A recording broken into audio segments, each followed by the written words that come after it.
Айтуш, дәрсің бі? Ооба. Айтуш. Даяр болып қалдым.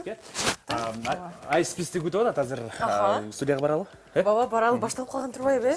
Мен айва киініп атсам. Кеттік анда. Ой, саламатсыз бі? Құтмантаңыз менен. Жақшы келіп алдыңыз бі? Жақшы. Мен келдер қой. Кел, гүлгін түстөгісін алайыншы. Мана ең жақшы байыз. Ең соның. Өзіңір? Жақшы сау алдыңыр. Ей. Дәрсіңір. Сонайлы салдым оқшойд. Болғаны тамақтанғанға жетішпей қалдым мен. Ең негізгісі, біз менен қошылып жазасаңар, ашқарын ең соның болады.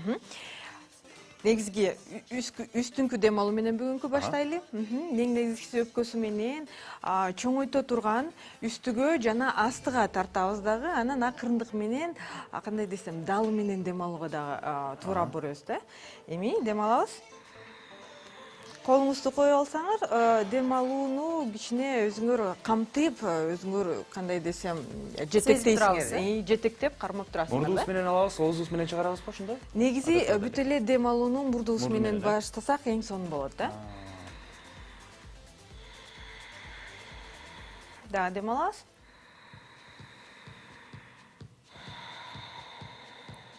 Эң сонун. Ошо демалуу негизи бүт көнүгүүлөрдү коштоп турушу керек. Бул деген диафрагмаль латеральный дыхание деп коет. Демалуусу деген өпкө менен. Анан мурдубузду эмнеге кошобуз? Анткени азыркы демалууда бул көнүгүүнү азыркы аба ырайында жанакы ОРВИ, грипп оорулары болот го, ошону алдан алыстаталы да. Негизгиси бул жакшы көргөн көнүгүүлөрдүн бири. Бирок биз деген көп көрүүчүлөр билгендей. Расул жакшы даярдап алды. Бирастан кыйналып каларымды билип атам да. Бул белибизге колубузду коебуз дагы, анан акырындык менен бул кыймыл аракетти жасайбыз. Белибизди даярдап алабыз. Акырындык менен. Мектепте дагы эрте мененки көнүгүүлөрдү дал ушул кыймылдан баштачу элек го. Ушунчалык ностальгия болуп кеттим. Башка жака. Башташыңар эле? Ооба, Биз жакшы эле баштачык. Башкача эле. Буну алып баруучулардын көбү ушинтип айтат да. Эң баштаганда эле мектептен ушинтип баштачу элек депчи. Бирок ангары менен Бегим айга жакпайт экен. Бул көнүгүү? Алар анткени уктап калчу да биринчи экинчи сабактачы. Балким. Эми бутубузду кошобуз. Согончок менен. Оң жакка. Анан сол жакка. Дагы эле сол жактан Кырсылдайт го денебиз. Сиздин жасаганыңызды көрүп, анан өзүмдүн жасаганын көрүп жасагым деле келбей калды бирчи. Негизи сиздин бут кийимиңиз деген жанакы тоого баса турган бут кийимде, ошондуктан кичине кыйынчылык берип атат. Мен атайын ушундай алдым да. Астыга сизге мындай татыктуураак кыймыл аракеттерди анча-мынчасы билинбей калсын депчи. Мырзаларга ылайыктуу дейсизби? Мен бир айдан бери көнүгүү жасай электин көрүнүп калды окшойт. Билинип калды го дейсизби? Жок, баары жакшы. Эми колубуз белделе калат дагы, бутубузду кичине кандай десем, бир линияга коюп алабыз, анан өйдөрө көтөрөбүз. Анан кайра эгер кыйындык жаратып атса, балаңыз менен кайра ылдый түшүрүп коесуз. Түшүрбөй деле жасасаңыз болот, Бул ушунда кайсыл жакка жардам берип атат? Бул негизги белибизге, жамбаш булчуңдарына жана бутубуздун жоон булчуңдарына, ички жана сырткы. Дагы баланска да жакшы. Бутубузду, сол бутубуздун бүт ылдый жакта болгон булчуңдарын баары кыймыл аракетте. Алмаштырабыз. Ошондо эле сол жактан өйдө. Негизги бүгүнкү бутубуздун булчуңдарына рельеф коюуга жардам бере турган көнүгүүлөр. Эгер бутубузду койбосоңуз, баланска аябай эң сонун жардам бере турган көнүгүүлөрдүн бири. Тизе чыңалып кетет экен, Эң сонун чыңалат. Бирок оң бутубуз көбүрөөк тизени кыспайт керек да, артка тартпайбыз. Кичине кыймыл аракетте болуш керек. Көп миллиметр менен, Эми бутубузду өйдө көтөрөбүз дагы. Оң жактан сол жакка кыймыл аракет жасайсыз. Кыймыл аракет тегерекче чийгендей. Ушул кыймыл аракет жакта. Дагы. Эми бул болсо жанакы жамбаш булчуңдарына дагы эмес, муундарга дагы жана омуртка, белдин омурткасына жардам бере турган кыймыл-аракет. Расул колуң менен бийлебе. Оң Жана жака. баягы Ипман деген Колдо кинону кетип көрүп алгам да. Жок, негизи колду кошуп койсо деле эң сонун болот. Расулдуку жакшы. Мындай көркөм көрүнүшүн да атпайм биразча. Кыйрат деле мындай так жасабай элемин да мен. Жанакы муатайдан кыймыл-аракеттерди үйрөнүп алып, Расул аябай жакшы жасап атат. Убагында Брюс Линин баягы машыктыруучусу ушундай кыймыл-аракеттер менен аябай көп машыктырышкан. Үйрөткөн, Эми ич жагына, сол бутубузду оң жака. Мен бутумду койбой кыймыл-аракет жасап атам. Бул кичине оордугу. Айсалкын мактана баштады акыркы убактарда. Болбой турган, Расулдан жуга баштады го дейм да. Эми эң сонун. Бул көнүгүүлөрдүн астындагы жанакы бутубузду жакшы чыңалдыргандан кийин, муну чоюга дагы, анан чыңалдырууга дагы жардам бере турган көнүгүүлөрдүн бири. Бул Расулга жагат го деп ойлойм да. Бул деген жана бүркүт позасы. Жагат ушу баатырлар бүркүттөрдүн кыймыл-аракети.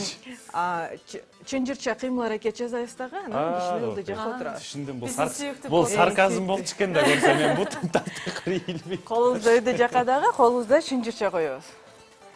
Баары жакшы болсо. Анан колубузду ийнибиз менен өйдөрөөк тарткандай, ийнибизди ылдыйга, чыканакты өйдө жака. Анан жамбаш булчуңдары менен артка, анан ылдый жака. Анан алмаштыралы. Алмаштыралы, оңойлуу турбайбы? Эң сонун бир айча кыймыл-аракет жасабай деп Мен кайра бутум койсо. эмнеге ийилбей атат ошондо, мен таптакыр түшүнүм жок. Бул деген жанакы жамбаш муундарынан көбүрөөк тартылып, анан чоюлгандан.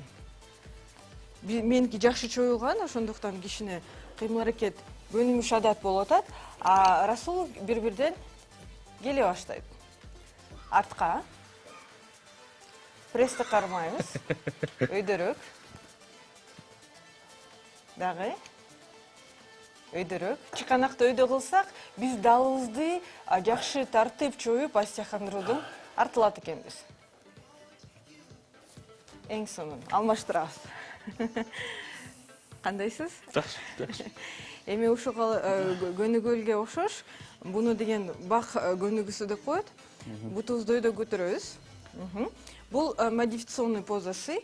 Эгер баары жакшы болсо, сиз ылдый жактан кысып койсоңуз деле болот да, бутуңузду тартып. Тизе артка, төш астыга, ийнибиз ылдый жака, колубуз астыга. Баары жакшы болсо, акырындык менен колубузду өйдө көтөрүп алабыз. Бак өйдө өсөт го, ошондой эле кыймыл-аракет. Эгер бул кыймыл-аракет жеңил болсо, астыга коюп алабыз дагы, акырындык менен жанакы отургучка отургандай эле кыймыл-аракет жасайбыз. Расул, баары жакшыбы? Аз дем алганга убакыт жок. Дем алууну унутпайбыз. Эң сонун, алмаштырабыз. Дагы эле, эми мындай өзүңөр байкап көрсөңөр, кайсы бутуңузга жакшы туруктуу мындай поза болот экен, Кайсы бутубуз күчтүүрөөк, Күчтүүрөөк. Кандай десем, опора деп коет, Кайра эле тизени артка, төштү астыга. Күчтүүрөөк болчу экен. Негизи оң бутка биз көбүрөөк турбайбыз. Оң бут менен биз шилтейбиз. Ошондуктан бизге кыйыныраак болот да. Сиздин айткан сөзүңүздүн далили болуп атам го мен. Эми баары жакшы болсо, ошол эле көнүгүүнү астыга коебуз дагы, анан отургучка отургандай кыймыл-аракет жасайбыз, Төшүбүз астыга дем алабыз. Бир 30 секундтан 1 секундка туруп койсок, негизи бул жанакы чоюла турган, жанакы астыңкы бүркүт позасына керек турган муундарга жакшы жардам берет, чоюга. Анан дагы эле ошол жумбаш булчуңдарын чоңойтууга, анан бут рельефти загаралып атат го дейт Расул. Эми баары жакшы болсо, ошол эле көнүгүүнү эми тизеге өтөлү. Анткени тизенин баарын жакшы жумшартып алдык дагы, анан астыга өткөндөй кыймыл-аракет жасайлы. Бул булчуңдарды дагы эле сиз бизди карап койсоңуз деле жакшы болот. Кооздукту бузбай ары карай барайынчы. Эмнеге? Көркөмүрөөк көрүнсүн деп атпаймынбы? Жок, Сиз көркөмүрөөк жаңарды бери жака койсоңуз. Тизени коелу да жамбаш линиясына. Үйрөнүп баштадык, акырындык менен. Өйдөрөк сөз болду окшойт. Көркөмдүү жерин табалы деппи Расулдун. Өйдөрөк. Бутуңузга ордук жаратып, жанакы грузик деп коет. Ордукчаларды коюп койсоңуз деле болот.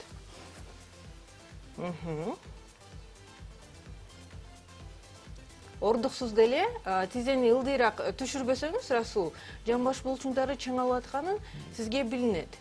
Жамбаш булчуңдары билинет, бирок негизи бел булчуңдары дагы жакшы иштейт. Жаның мага кандайдыр кажети жок негизичи. Негизи бул жамбаш булчуңдары баарына кажет.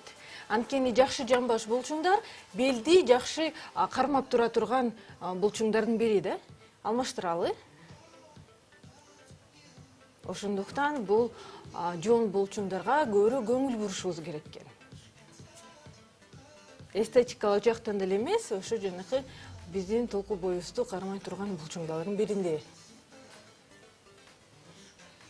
Эң соңу Башталышында эле ушинтип кыйнап салдык көрүүчүлөрүбүздү. Эми жаталы. Мен сизди түшүндүм. Ошондуктан жатып кыймыл аракет жасайм. Рахмат. 2 мүнөт уктап алчы. Негизи бул кыймыл аракетте ылдыйраак жатып алып төш менен деле жатып алсаңыз болот, бирок кичине өйдө көтөрсөңүз жакшы болот эле. Анан астыңкы сөөк өтүп кеткенден астыбызга мындай, кандай десем, төшөкчө коюп алсаңыз деле болот. Кичинекей да. Төшөкчө коюп алсаңыз, бул кыймыл аракет аябай сонун болот. Бутубузду кошобуз, тизени кичине аралтабыз, анан эле ушул кыймыл аракетти акырындык менен тизени көтөргөндөй кичине кыймыл аракеттерди жасайбыз. Көтөрүп көрүңүз. Тизени көтөрүш керек. Тизени көтөрөбүз. Так. Тизебизди алыстатабыз да бири-биринен, анан согунчокту кошобуз, анан кыймыл аракетти тизени көтөргөндөй. Түшүндүм. Эң сонун. Эми алмаштырабыз. Жанакы эле кыймыл аракетти ушул жерден жасайбыз. Сол бутубузду коебуз, анан оң бутубузду эгер баары жакшы болсо көтөрөбүз. Төшөкчө кое алсаңыз жакшыраак болот. Эң сонун Расул. Сонун кыймыл аракети. Эң сонун дагы. Не жаңы? Жамык деле жок. Дагы 4 жолу жасасаңыз эң сонун алмаштырабыз. Дагы эле. Негизи сыртынан караганда жеңил көрүнөт. Ушу менен азыр кыймыл аракетти деле бүтүрүп коебуз. Эң сонун. Эми колубузду коебуз дагы. Эң негизгиси чоюлма кыймыл аракет. Белибиз жакшы чыңалды, жакшы иштеди, ошондуктан колубузду астыга, жамбаш булчуңдарын артка, акырындык менен омурткалар менен чоюлгандай кыймыл аракет жасайбыз. Кичине сол жакка, анан оң жакка тартылып коебуз. Сол жакка тартылсаңыз, оң колуңуз менен тартылыңыз. Сол жакка тартылып, анан оң жакка сол колуңуз менен. Эми астыга акырындык менен турабыз. Мына ушул көнүгүү сонун экен. Баары жакшы болсо, анда эс алып тартылгандан кийин ушул көнүгүүлөрдү бүгүн бүтүрүп койсок деп ойлойм. Бүттүбү? Чоң рахмат сизге. Эң акыркы көнүгүүңүз аябай жакты. Менимче мага чоюлуу керек окшойт андачы. Жыйынтык боюнча. Негизи чыңалгандан кийин албетте чоюлуш керек. Анан булчуңдар өзүнүн калыбына жакшы келе баштайт да. Анан көрүшкөнчө эртеңкиге чейин мен силер менен абалдашам. Ал эми биздин эфир улана берет. Чоң рахмат сизге, Айс. Саламаттаңыздар.